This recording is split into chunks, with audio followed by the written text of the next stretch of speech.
Assalamualaikum warahmatullahi wabarakatuh. Eh, Pada kesempatan kali ini kita akan membahas tema tentang atmosfer. Pengertian atmosfer. Atmosfer berasal dari bahasa Yunani, yakni atmos yang berarti uap air atau gas, serta sapphira yang artinya selimut.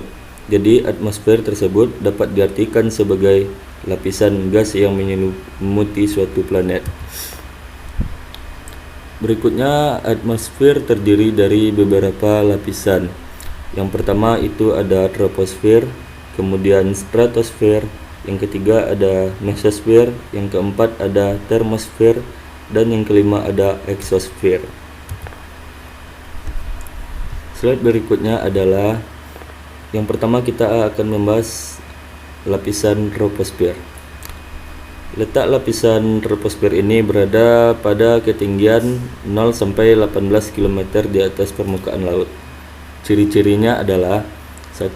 Tempat terjadinya fenomena iklim seperti angin, hujan, petir, dan pelangi. Yang kedua, lapisan atmosfer yang paling tipis. Yang ketiga, terjadi penurunan suhu udara sekitar 0,5 hingga 0,6 derajat Celcius ketika mengalami kenaikan setiap 100 meter. Yang keempat adalah suhu udara pada lapisan teratas troposfer mencapai minus 60 derajat Celcius, sementara di permukaan laut sekitar 27 derajat Celcius. Yang kelima adalah sekitar 80% massa atmosfer berada di lapisan troposfer.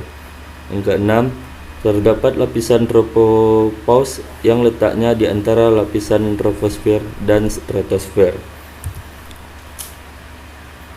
Slide berikutnya kita akan membahas lapisan stratosfer. Letak lapisan ini berada pada ketinggian 18 sampai 49 km di atas permukaan laut. Ciri-cirinya adalah 1. Terdapat lapisan ozon di ketinggian 35 di atas permukaan laut yang manfaat untuk melindungi bumi dari sinar ultraviolet yang berlebihan. 2. Mempunyai sifat udara kering karena tidak mengandung uap air dan berdebu. 3. Terdapat lapisan stratopause di dalamnya. Kemudian kita akan membahas lapisan mesosfer. Letak lapisan ini berada pada ketinggian 49 sampai 82 km di atas permukaan laut. Ciri-cirinya adalah 1. Lapisan mesosfer menjadi lapisan atmosfer yang melindungi bumi dari hujan meteor. 2.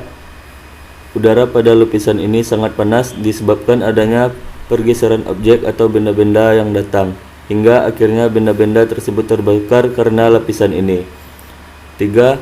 Semakin ke atas, suhu udara lapisan ini semakin rendah. Setiap kenaikan 1000 meter, suhu akan turun 2,5 derajat Celcius sampai 3 derajat Celcius.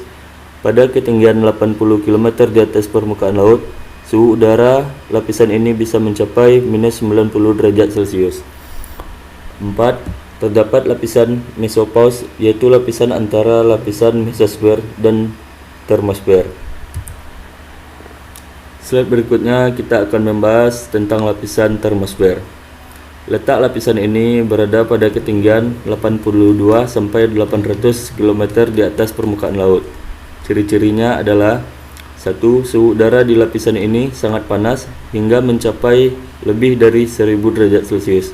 Itulah sebabnya lapisan ini disebut dengan lapisan panas atau hot layer. 2. Sebagian molekul dan atom udara yang ada di lapisan ini mengalami proses ionisasi. 3.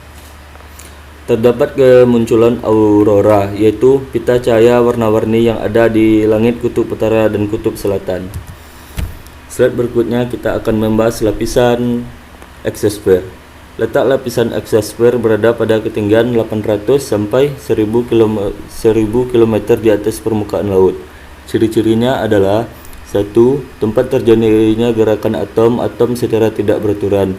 2. Sering disebut sebagai ruang antar planet dan geostasioner karena merupakan batas terluar atmosfer yang membentang dan menyatu dengan angkasa luar. 3. Memiliki kandungan gas-gas atmosfer yang sangat rendah. 4. Memiliki gaya gravitasi yang sangat kecil karena berada di bagian paling luar dari bumi. Slide berikutnya kita akan membahas fungsi lapisan atmosfer. 1. Melindungi bumi dari berbagai macam benda luar angkasa yang jatuh akibat gaya gravitasi bumi, seperti meteor atau komet. 2. Mengatur proses penerimaan panas dari matahari yang berlebihan dengan cara menyerap serta memantulkan panas yang dipancarkan matahari. 3. Menjaga temperatur bumi dari suhu yang ekstrim. 4. Melindungi bumi dari paparan radiasi sinar ultraviolet dengan lapisan ozon. Fungsi ini sangat penting mengingat sinar ultraviolet sangat berbahaya bagi kehidupan makhluk hidup yang ada di bumi. 5. Memiliki kandungan berbagai macam gas yang diperlukan oleh manusia seperti oksigen dan hidrogen yang diperlukan tumbuhan dan juga hewan untuk keberlangsungan hidupnya. Baiklah, sekian slide presentasi kali ini. Lebih dan kurangnya saya ucapkan terima kasih.